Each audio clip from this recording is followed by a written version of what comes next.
I don't know what I'm doing right now. I don't know if this is the right sub or even if I should be posting this, but I don't have a clear mind right now and I'm here to ask for some direction. I've been married to my wife for 12 years. We have an amazing 11-year/0 son. Until last night I thought we had a good marriage. I thought I was always really good to her. We have no money problems, no intimacy problems, and I have never taken her for granted. I honestly wake up every morning and thank God she is my wife. Now I don't know what to think. I got a call from my local PD as I was getting off work yesterday. They asked if I could come to the police station as soon as possible. I panicked. I asked if something had happened to my wife or son, but they said not to worry, just get to the station ASAP. When I got there they put me in a room with a table and some chairs. They asked me my name, which I gave, then they started asking all these questions about a guy my wife works with. I haven't seen or spoken to this guy literally since December 2019 at my wife's company Christmas party. The two officers kept asking me things like how long have you known and how did you find out? The only answer I could give was what are you talking about? After about an hour of this I just stopped answering their questions and kept asking where my son and wife were and were they safe. We just kept going around and around until after about 2 hours on and off, because they would periodically leave the room for 15 to 20 minutes then come back and start it all over again like some cheap cop show.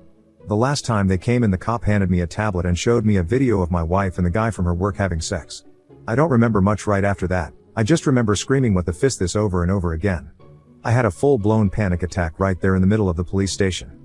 The police had a paramedic check me out and he said my blood pressure was something like 170/110. He wanted me to go to the hospital but I refused, and said I needed to find my wife and my son. After I calmed down the officers explained that the guy in the video had been having an affair with my wife, and apparently several other women. He had been found that morning in his driveway beaten, raped, and set on fire. He was still alive but in critical condition and they didn't know if he would make it. His wife had given them permission to go through his phone and computer and that's where they found the video of my wife. They asked me where I was that morning and I told them the gym, then work about 10 minutes from my gym. At that point they said I could go, but that I might not want to stay at my house because they didn't know if his affair with my wife could be why he was attacked. They also said my wife wasn't the only person he was having an affair with. That's when I rushed home. My son was staying with our neighbors, so I got him and went home. We packed some clothes, and his laptop for school. I grabbed my gun and we headed to my parents' house 45 minutes away. I still haven't heard from my wife. Her phone is going straight to voicemail. I've called the officer who gave me his card and he said she is at the hospital with the guy she's been cheating with. I am sitting here in bed with my son on one side of me and my .38 on the other. My dad is sleeping in his chair in the living room with a shotgun across his lap, and I've not slept in over 30 hours. I don't even know where to start. Anything would be helpful right now, any advice or ideas. I am in a fog. Comment, the sound of Keck. Well, this is pretty wild, but not uncommon. I believe you know the answer to this one, but it just seems so what the fuck right now. To break it down, wife cheated on you, guy gets beaten up to an inch of his life, police question you, tell you your wife is having an affair, you blow up, righteously, frantically call her/want her to answer, hasn't answered you, nor called you at all, is at the hospital with the guy she cheated on you with. What you need to do is, instead of having that .38 in your hand, you need a phone in your hand.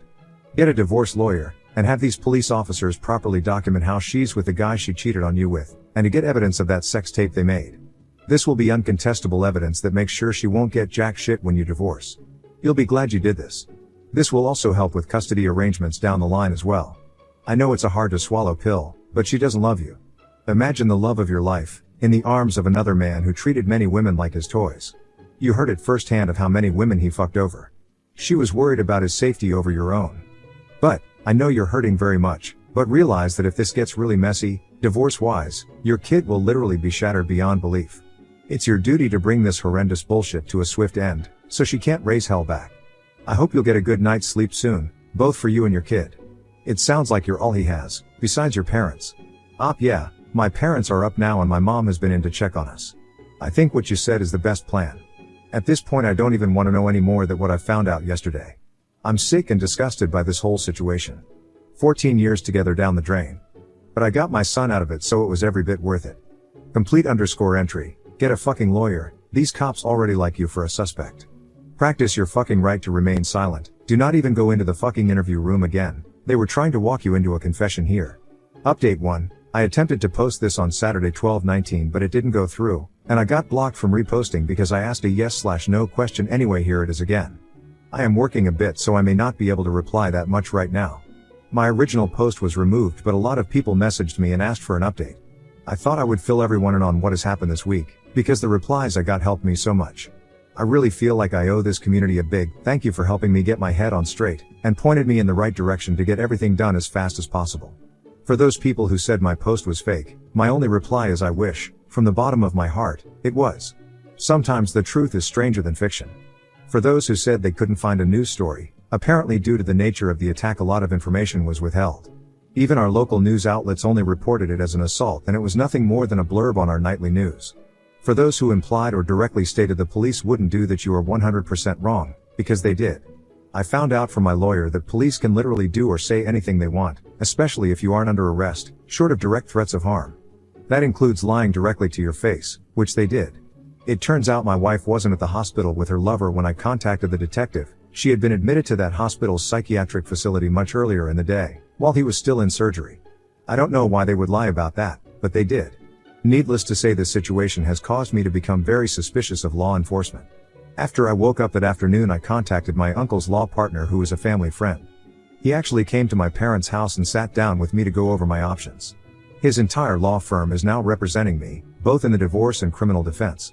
That day, Sunday, he got me an emergency custody order and a protective order against my wife for me, my son, and my parents.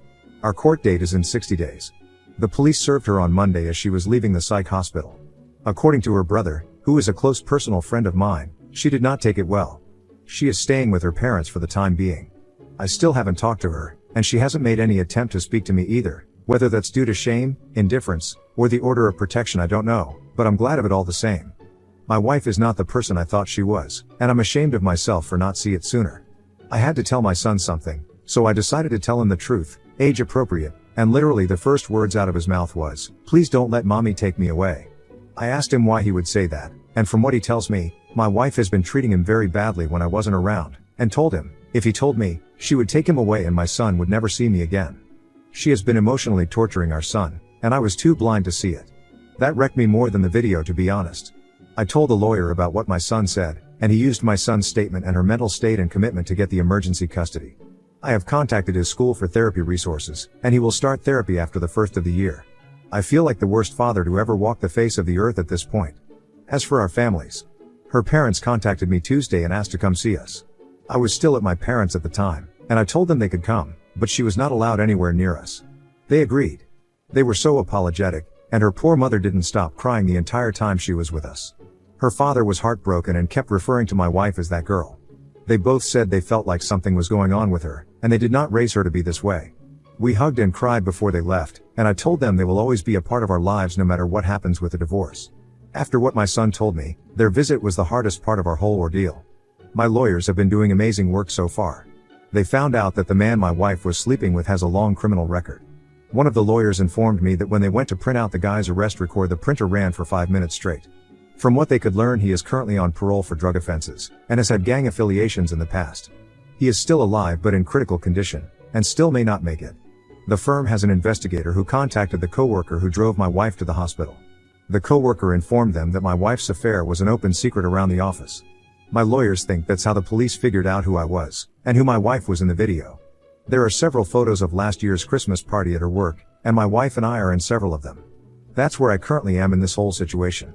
I am just numb, still lost, and heartbroken. How long does the numbness last, and is there any way to get past this emotional lethargy faster? I mean really numb, like a dream. Everything I've just said has felt like it's happening to someone else. Update 2, sorry for the novel, but I just needed to vent and get this week off my chest. I will start off again by saying, thank you to everyone who replied to both my original post and my update. This sub really did help me so much. If I didn't respond to you directly, I'm sorry, but I got so many messages I can't keep up with them all. First, my son is doing so much better. He started therapy the first week of January and the difference is already noticeable. I asked him if he felt comfortable with me talking to his therapist and he said yes, so I've had a few discussions with her. According to the therapist, my STBX would verbally and emotionally abuse our son whenever they were alone together. He was not allowed to make noise or bother her in any way when he was home. She would leave him alone for hours on end, and even overnight if I was out of town. She would then threaten him with being taken away and never see me again if he told me or anyone else. The therapist said this has made him feel powerless and dependent in a time in his development that she should actually be feeling empowered and self-reliant. So to that end, I have bought him his own phone and helped him memorize family members' phone numbers and as many addresses as are relevant. I've also been teaching him situational awareness, to pay attention to street names and how to read addresses on buildings. We've also role-played how to ask people for help. How he can clearly explain to strangers that he's in trouble, and he doesn't feel safe. I know this may sound silly, but my son can be a bit introverted and shy when he doesn't feel comfortable. Even though we've only been doing this for a few weeks, I can see that it's really building his confidence. Any suggestions on how to continue to build his self-reliance would be really helpful. His safety and well-being is still my number one concern right now. As for myself, I'm doing as good as can be expected. I started therapy around the same time as my son, and although I don't speak to my therapist as much as he does, it has helped to be able to talk through my thoughts and feelings about everything that has happened to us and our family. The numbness is gone, but it was replaced by a white-hot ball of anger in the pit of my stomach whenever I think of my STBX and what she's put our family through. Funny enough, although I hate feeling angry, it's a lot easier to deal with than the numbness. My therapist says this is part of the grieving process, and it's not how we feel but how we channel those emotions that matter. My legal situation, well, I'll be honest, is the scariest thing I've ever dealt with in my life. I was awarded temporary full custody and child support, which I didn't want, but my lawyer pretty much demanded we ask for, as well as a continuation of the order of protection for myself and my son. At the request for an order hearing, which neither my wife nor her lawyer showed up to, the judge asked if we would allow supervised visitation, but my son absolutely refused, which was why my lawyer told me to bring him along. The judge asked my son if he would speak to him alone, and he agreed. The judge, stenographer, and a child welfare officer went into chambers with my son and met for about 10 minutes. After their meeting, the judge granted the temp orders and ordered therapy and psychological evaluation for my son.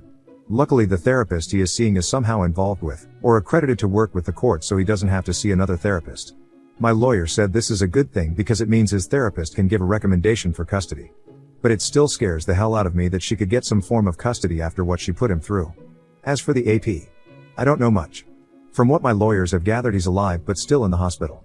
I haven't heard from the police since my initial interview, so nothing new to report there. As for my STBX, I still hadn't seen her since the day I was questioned until Thursday. She has attempted to call me a few times, but I haven't answered, and when she called from another number I hung up immediately.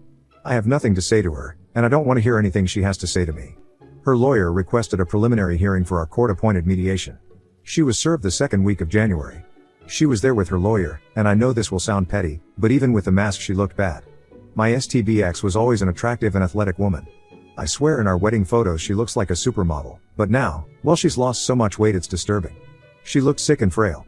She didn't even look at me, she just sat with her face down through most of the meeting. Long story short, everything they asked for was ridiculous.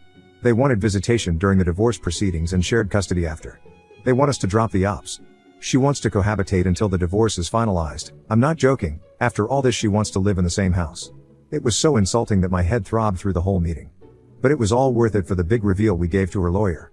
Her lawyer asked how we should handle discovery for the division of assets, to which my lawyer got this shocked look on his face and said, "What division of assets?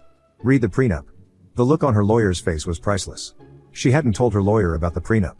My late uncle, who was the founding partner of the law firm I use, wrote that prenup and actually hired her a lawyer to look over it for her before we married. According to my lawyer, it's a thing of beauty because we never mixed finances, per my uncle's instructions. The house we live in was a gift to me from my uncle before we married. All the utilities and insurances are in my name. All the vehicles are registered in the owner's name only. And we never had to sign for any debt for each other. We have one shared savings account that is used for household maintenance and an emergency fund. It has around $8,000 in it, which she has already drained. There is less than $300 in it now. The prenup states that all marital assets and debt are to be divided 50-50, and ownership of all intangible assets and personal debt reverts back to the individual who accrued it. The adultery clause simply states that we agreed that if either party is caught or admits to committing adultery, they lose the right to claim any form of spousal support. There's a lot more to it than this, but my lawyer assures me that trying to break this prenup will be damn near impossible, because it is the most fair prenup he's ever read. But the last thing her lawyer asked for was what has really messed with me. He asked that we postpone the official mediation for 6 months while my STBX attends an inpatient rehabilitation facility for substance abuse. Some people in both my last posts stated that she might have a substance abuse issue, but I didn't even think about it, because I couldn't even fathom that.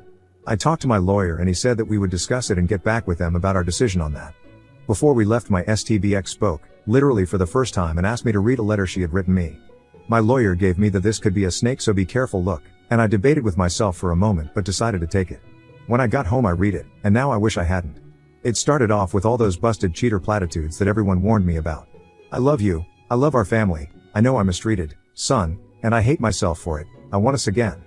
But she did explain that after a major surgery she had about 2 years ago, she started abusing her medication. After a while she started buying them from some of the people she worked with, including AP. He became her go-to guy, and when she ran out of money she started sleeping with him to make up the difference. She said she hid this from me because she was afraid I would make her stop, and she couldn't feel right without them anymore. That he meant nothing to her but a fix, and she hates herself for doing what she's done both to herself and to us. Now she says she understands how awful what she's done is and wants to get better for our family, and asks me to at least give her some time to prove she wants this. Let me state, for the record, I will never get back with my wife. Our marriage was over the moment she cheated on me, and abused our son, but damn, where the F was I while all this was going on? I just feel like the most naive, obtuse idiot to ever walk the earth. And furthermore, how should I approach this from here? Am I just throwing her away, or am I still justified in feeling betrayed? I feel like such a failure as a husband and a father right now. I mean, I feel nothing for her but anger and resentment, but is this how you treat someone fighting the demons she's fighting? I'm just lost and feel so hopeless again. Anyway, any advice would be much appreciated here. Comment, to Brunel, so I work with addict every day. Most of them, like your wife, became addicted through medical care. Most of them do not abuse their children. That is unforgivable, and addiction does not explain that. As to the affair, her addiction explains why it occurs but does not excuse it. Lion Tamer 74, what an utterly tragic story in so many directions. That poor kid. Marcelins, I hope he stuck to it and never got back together with her. That poor baby boy. Gooners 1, wait. Why did the cops have a sex video on a tablet ready to show oop? Is that explained later on? Edit, they found it in the guy's electronics and loaded it up to show during questioning? This sounds crazy. Also, anyone reading, FFS ask for a lawyer.